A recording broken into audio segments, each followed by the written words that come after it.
မိခွေးတကောင်ကအမျိုးသမီးစစ်သူကြီးကိုနေတိုင်းလိုလက်ထပ်ခွင့်တောင်းခဲ့ပေမဲ့စစ်သူကြီးကတော့အကြိမ်တိုင်းမှာသူ့ကိုပြန်လဲရိုက်နှက်မောင်းထုတ်ခဲ့ပါတယ်90ကြိမ်မြောက်လက်ထပ်ခွင့်တောင်းဖို့သူရောက်လာတဲ့အခါစစ်သူကြီးဟာမြို့ထဲလုံးဝဝင်ခွင့်မပြုဖို့ပြက်တာတားမြစ်ခဲ့ပါတယ်ဒါပြင်သူ့ကိုကောင်းကင်ဘော်ဘယ်နှချိန်ရိုက်တင်ခဲ့ဘူးပြီလဲဆိုတာကိုတောင်စစ်စုဖွဲ့မှတ်တမ်းရေးမှတ်ထားခဲ့ပါတယ်လာပေမဲ့မိခွေးကပိုးပြီးဇွဲတက်မှလာမယ်လို့တော့သူမှလုံးဝမမျှော်လင့်ခဲ့ပါဘူးသူ့ကိုခဏရိုက်ရတာနဲ့ပဲသူမရဲ့လက်မောင်းတီတောင်နာကျင်လာခဲ့ပါတယ်ဒါကြောင့်ပထမဆုံးအကြိမ်ဖေးသူယူလာတဲ့ပန်စီကိုလက်ခံယူလိုက်ပြီးချက်ချင်းပဲသူ့ကိုပြန်လဲကန်ထုတ်လိုက်ပါတယ်ရပောင်းကိုဆိုင်ကြော်ကြလက်ထောက်ခွင့်တောင်းပြီးတဲ့နောက်မှာတော့စစ်သူကြီးရဲ့လက်ထီးချက်တရားထဖေးဖေးပေါ့ပါလာတယ်လို့ထင်ရပါတယ်သူအောင်မြင်ခါနီးပြီးတော့သူ့ရဲ့တငယ်ချင်းတွေကအားပေးတိုက်တွန်းခဲ့ကြပါတယ်ဒါပေမဲ့ဒီအမျိုးသားကပျော်ရွှင်လို့မရပါဘူးဘာကြောင့်လဲဆိုတော့မကြသေးခင်ကစစ်သူကြီးသူ့ကိုမရိုက်တော့တာဟာနတ်ဆွတ်တကောင်နဲ့တိုက်ခိုက်မှုကြောင့်ဒဏ်ရာရထားလို့ပဲဆိုတာသူသိနေခဲ့လို့ပါဒါနဲ့သူဟာအဲ့ဒီဒေတာတဝိုက်မှာပြဿနာရှာနေတဲ့နတ်ဆိုးမှန်တမျှကိုလိုက်လံဖန်ဆီးခဲ့ပါတယ်ဒါပေမဲ့မိန်ကလေးကဒီအဖြစ်ကိုမြင်တော့ဝင်းရောက်ဆွတ်ဖတ်တီဟုဆိုကသူ့ကိုဒေါသတကြီးစူပူချိန်မောင်းခဲ့ပါတယ်အမျိုးသားကခေါင်းကုန်တောင်းပန်ခဲ့ပေမဲ့မိန်ကလေးကရေအိုးတလုံးကိုသူ့လက်ထဲထည့်ပေးလိုက်ပြီးနောက်ထပ်မလာဖို့တတိပေးခဲ့ပါတယ်အမျိုးသားကတော့ပြုံးရွှင်နဲ့ထက်ခွာသွားရင်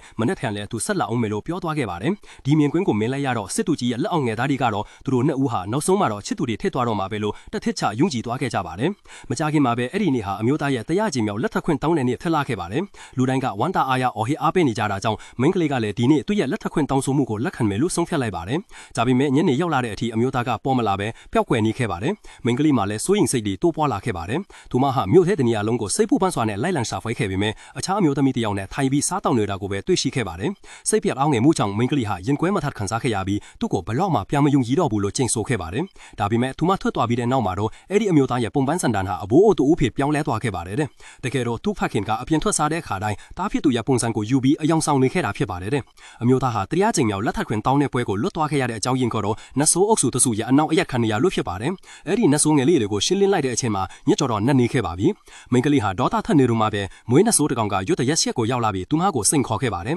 ဒီအဖြစ်ကိုမြင်လိုက်ရတာနဲ့မိန်ကလေးကချက်ချင်းကိုတိုက်ခိုက်ရဲ့ပုံစံတို့ပြောင်းလဲလိုက်ပါတော့တယ်ဒါပေမဲ့အဲ့ဒီမွေးနတ်ဆိုးဟာသူမရဲ့မောအစွမ်းတွေကိုတထပ်ပြီးတထပ်အလွယ်တကူဖောက်ထွက်သွားနိုင်ခဲ့ပါတယ်သူမဟာအနိုင်ယူခံရမယ့်အခြေအနေရောက်နေတာကိုမြင်လိုက်ရတဲ့အခါမှာတော့အဲ့ဒီအမျိုးသားဟာအချိန်မီရောက်ရှိလာပြီးသူမကိုကယ်ဆယ်ခဲ့ပါတယ်သူတို့နှစ်ဦးဟာမွေးနတ်ဆိုးကိုအတူတကွပူးပေါင်းတိုက်ခိုက်ခဲ့ကြပြီးမဲ့ချက်ချင်းဆိုသလိုနတ်ဆိုးရဲ့မီးတောက်ထဲမှာနစ်မြုပ်သွားခဲ့ကြပါတယ်ကြောက်လန့်တကြားဖိနေချိန်မှာအမျိုးသားဟာလေးပွဲတဲမုန်တိုင်းတွေကိုအလင်းစလိုဆင့်ခေါ်လိုက်ပါတယ်အဲ့ဒီအချိန်အတိအကျမှာပဲမိန်းကလေးဟာသူ့ကိုတတိပြုမိသွားခဲ့ပါတယ်သူဟာတစ်ချိန်ကတဲကန်ဒါရာထဲမှာသူမရဲ့အသက်ကိုကယ်တင်ခဲ့ဘူးတဲ့မြေခွေးဖြစ်နေခဲ့ပါတယ်မွေးနတ်ဆိုးကိုမကြခင်မှာအနိုင်ယူလိုက်နိုင်ပြီးမဲ့မိန်းကလေးမှာဒဏ်ရာတွေပြင်းထန်လွန်တာကြောင့်ဆေးတောင်မတောင်နိုင်ထင်နေခဲ့ပါတယ်ဒါကြောင့်အမျိုးသားကသူမကိုဆေးရည်တွေကိုကိုယ်တိုင်ချော့မော့တိုက်ကျွေးခဲ့ပါတယ်ဒီမြင်ကွင်းကြောင့်သူမရဲ့လက်အောင်ငယ်ဓာတ်တွေဟာတအံ့အော်တော်ဖြစ်သွားကြပြီးတရားကျင်မြောက်လက်ထပ်ခွင့်တောင်းဆိုမှုမှတ်တမ်းကိုတိတ်တဆိတ်ဖြစ်သွင်းဖေးလိုက်ကြပါတယ်နောက်တနေ့မှာတော့အဲ့ဒီအမျိုးသားဟာထပ်မံရောက်ရှိလာခဲ့ပါတယ်ဒီတစ်ချိန်ကတော့တရားကျင်မြောက်လက်ထပ်ခွင့်တောင်းဆိုမှုဖြစ်ပါတယ်လေ